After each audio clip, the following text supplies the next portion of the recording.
Halo, apa kabar sahabat Republik Investor? Kembali lagi dengan saya Hendra Wardana. Di video kali ini saya akan coba sharing ke teman-teman mengenai market update dan saham-saham apa aja yang menarik sepekan ke depan untuk teman-teman perhatikan. Oke, sebelum video ini dimulai, tolong bantu YouTube channel Republik Investor untuk di-subscribe, di-like, di-share, dan kalau misalnya memang ada komentar, silakan komentar di kolom komentar. Oke, kita akan mulai videonya.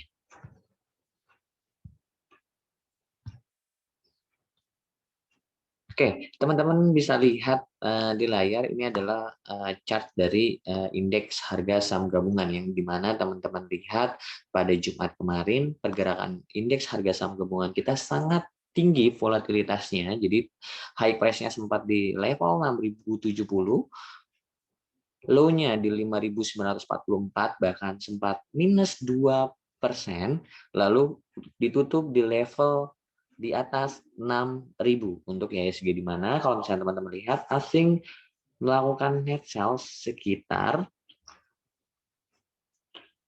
374 miliar untuk IHSG itu sendiri. Nah, asing banyak net sell di saham-saham apa aja. Jadi kita bisa lihat di sini sebentar teman-teman.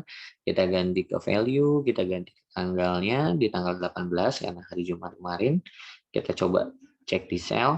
Kita fokus di market regulernya. Jadi teman-teman bisa lihat saham yang banyak di net sell. Yang pertama ada saham BBRI sebesar 156 miliar, yang kedua ada MDKA 129 miliar, yang ketiga ada INDF 55 miliar, dan ada ICBP yang keempat sebesar 43 miliar. Lalu saham apa aja yang banyak diakumulasi oleh asing? Teman-teman bisa lihat ada saham Bank Mandiri sebesar 87 miliar, ada saham Astra 61 miliar, ada saham Telkom 57 miliar, ada saham BBCA 42 miliar, dan ada UNTR sebesar 34 miliar. Oke, kita balik ke chart dari IHSG sendiri. Terus bagaimana peluangnya selama sepekan ke depan? Oke, kenapa IHSG turun lumayan dalam? Karena yang kita ketahui bahwa penanganan COVID di Indonesia belum maksimal. Kenapa? Karena angka penyebarannya semakin tinggi dan dikhawatirkan Indonesia akan melakukan lockdown lagi, atau bisa dibilang PSBB yang ketat yang ada di Jakarta, ya itu yang diantisipasi oleh kalangan investor. Begitu pula juga oleh investor asing yang kemarin melakukan net sale sebesar 374 miliar. Walaupun kalau misalnya kita lihat satu bulan terakhir, kalau misalnya teman-teman cek datanya di RTI atau aplikasi apapun, selama sebulan terakhir justru asing masih melakukan net buy sebesar 4 triliun. Jadi bisa dibilang ya kekhawatiran ini muncul baru sepekan kemarin. Nah, kalau misalnya teman-teman lihat juga, berita itu juga didukung, katakanlah banyak beberapa saham yang blue chip yang kabarnya akan melakukan red issue. Jadi bisa dibilang sedikit menyesuaikan harganya yang akan yang melakukan red issue. Katakanlah BBRI dari level 4.000, terus akhirnya dia breakdown karena rencananya BRI akan melakukan red issue di harga 3.300 dan sebagainya. Jadi itulah yang membuat beberapa saham yang market cap-nya tinggi mendorong IHSG ke zona yang merah. Jadi kalau misalnya dilihat dari data makro dan mikro dari Indonesia seperti itu. Tapi kalau misalnya kita coba melihat dari kondisi Dow-nya, jadi kalau misalnya kita lihat dari Dow Jones-nya atau bursa regionalnya sendiri, kita bisa lihat di sini teman-teman. Nah, ini posisi IHSG kita. Nah, Dow Jones-nya pun juga minus lumayan dalam nih teman-teman. Jadi Jumat kemarin Dow Jones minus sebesar 1,58, karena kalau misalnya teman-teman baca The Fed akan mengurangi pembelian obligasi, dan bisa dibilang di tahun 2023 The Fed akan menaikkan tingkat suku bunganya. Jadi bisa dibilang ini yang dikhawatirkan oleh kalangan investor. Tapi kita tetap akan melihat perkembangan yang terjadi, dan kita juga melihat katakanlah kondisi dari makro kita dan sentimen-sentimen apa aja yang dari dalam negeri kita berharap ada sentimen positif juga di sana.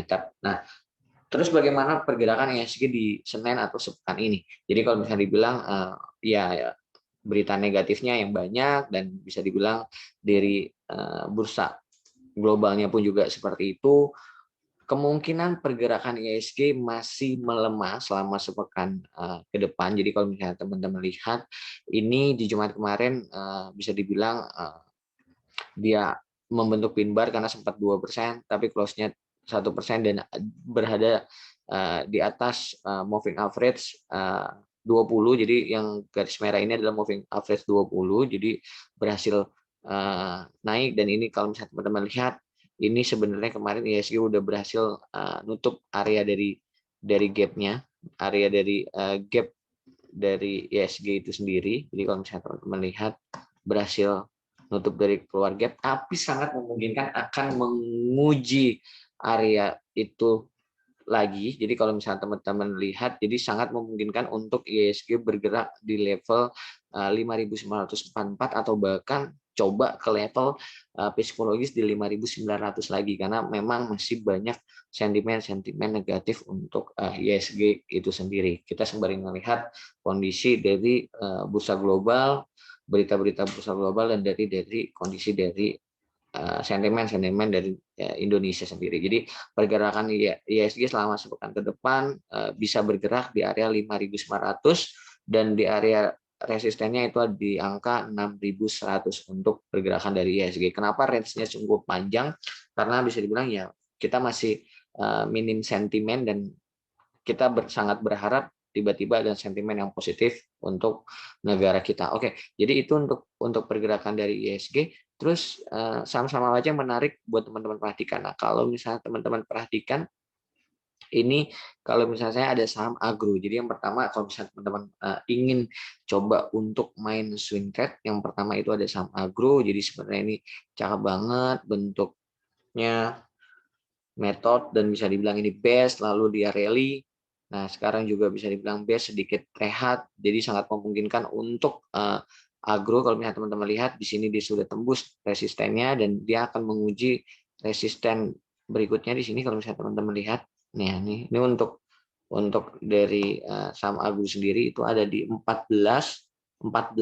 Jadi resisten yang pertama itu ada di 14.90 dan resisten kedua ini ada di 16.75. Jadi resisten klasiknya untuk saham agro. Jadi kalau misalnya teman-teman lihat datanya dari saham agro sendiri, nah teman-teman bisa lihat nih dari tanggal 17 sampai tanggal 18 di Kamis kemarin, bisa dibilang Mandiri Sekuritas net buy sangat banyak, dan itu juga ada Cielsa, ada Semesta, jadi 400, 400, 262.